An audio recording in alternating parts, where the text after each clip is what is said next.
Hello and welcome back to this video series on Python's Pandas package.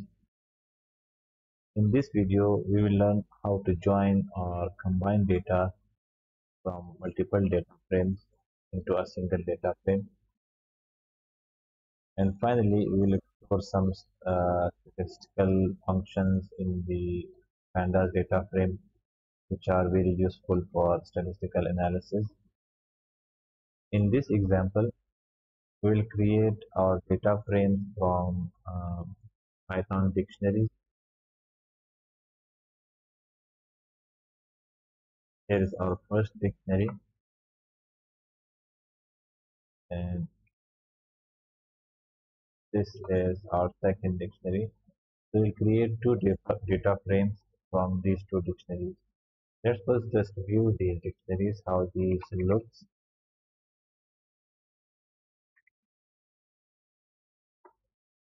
You can see we have three columns, A, B, and key, and we have some values in these columns, list of values actually in this column.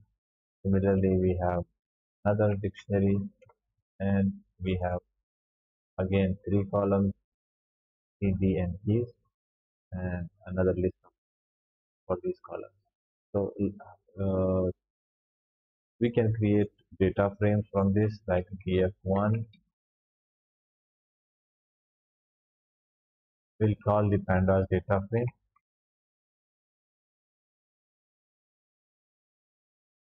and we'll pass the first data uh, dictionary to the data frame, and then it will create the data frame out of this. Okay, we do the data frame. Oh, the F should be capital. Yeah. Now, if I do this data frame, you can see we have data frame created and with three columns and labels. Similarly, I'll copy this and rename this one to df2, and here we'll pass the second tree.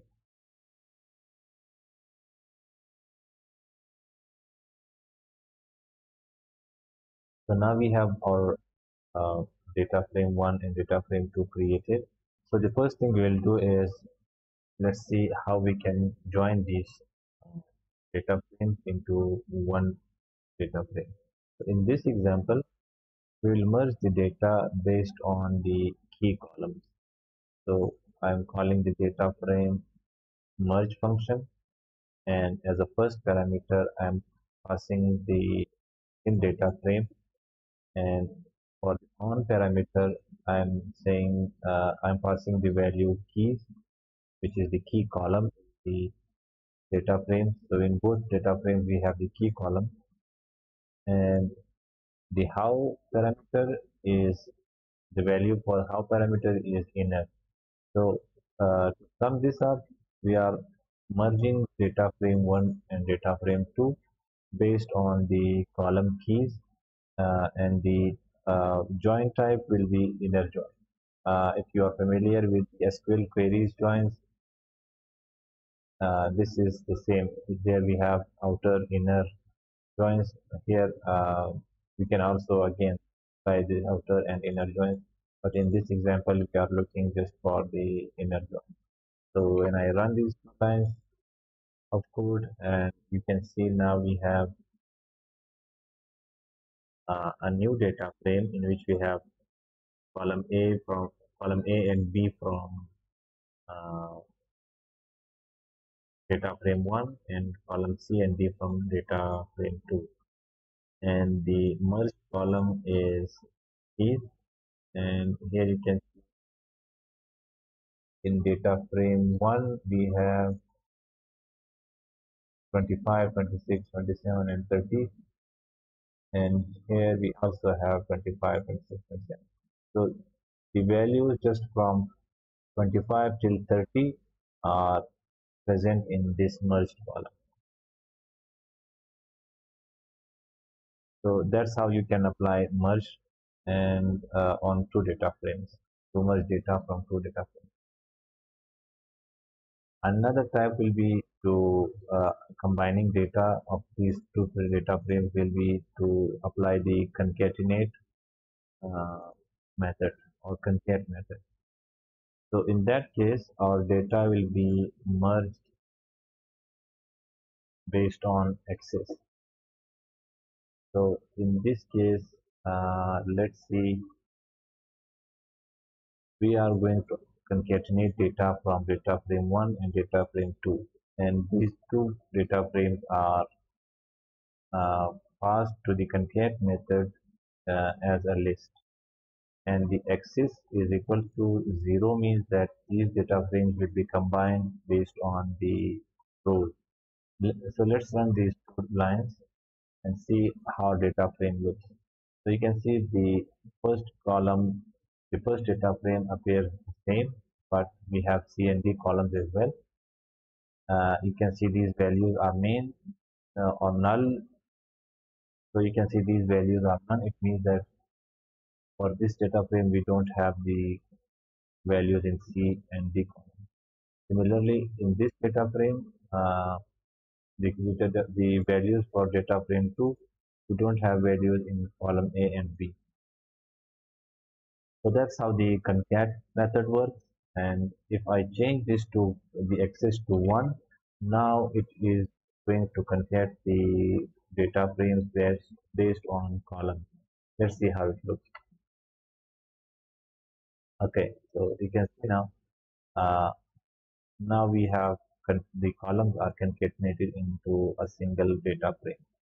In previous example, that concatenation was based on rows, like in the on the top, the column, the rows from the first data frame was appearing, and in the bottom, next to those rows, the rows from data frame 2 was appearing.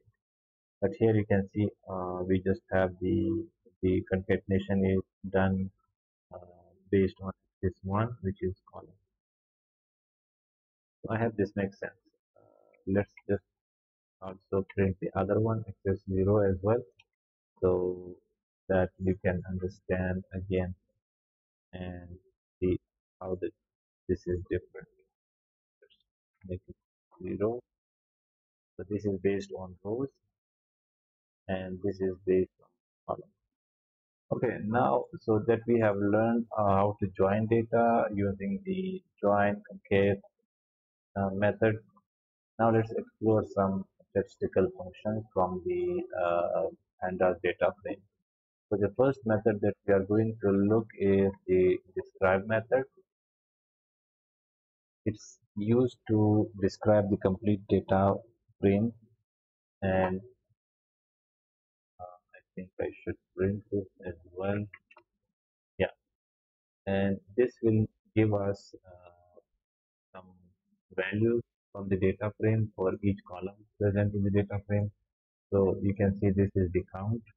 So we have 6 values, column A, right? So we have 6 values in all columns, and the mean of values for column A is 7.5. Similarly, for column B is 17.5. So the STD is for standard deviation. So here are the standard deviations for these columns.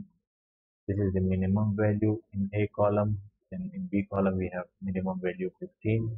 Similarly, we have maximum values for column A and all the other columns.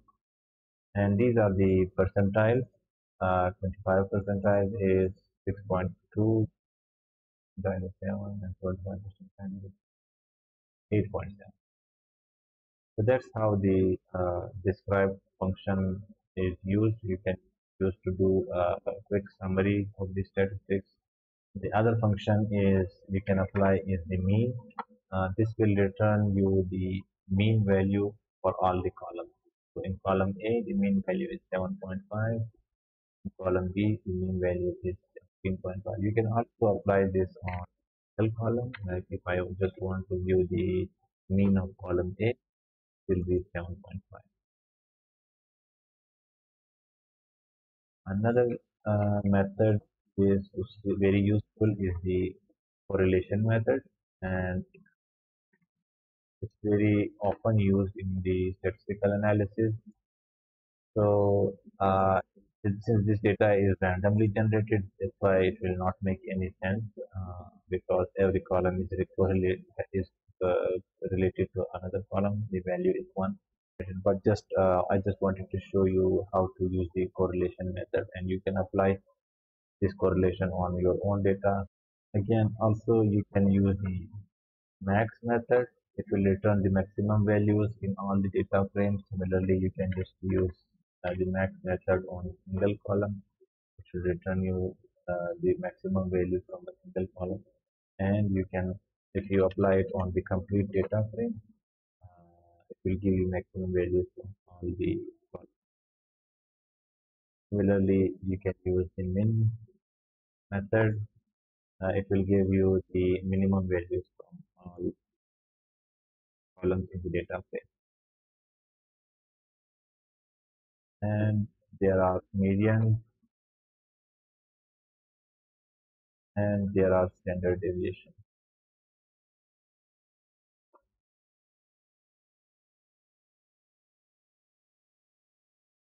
Okay, that's it for this video, and I hope you enjoyed this and learned something new.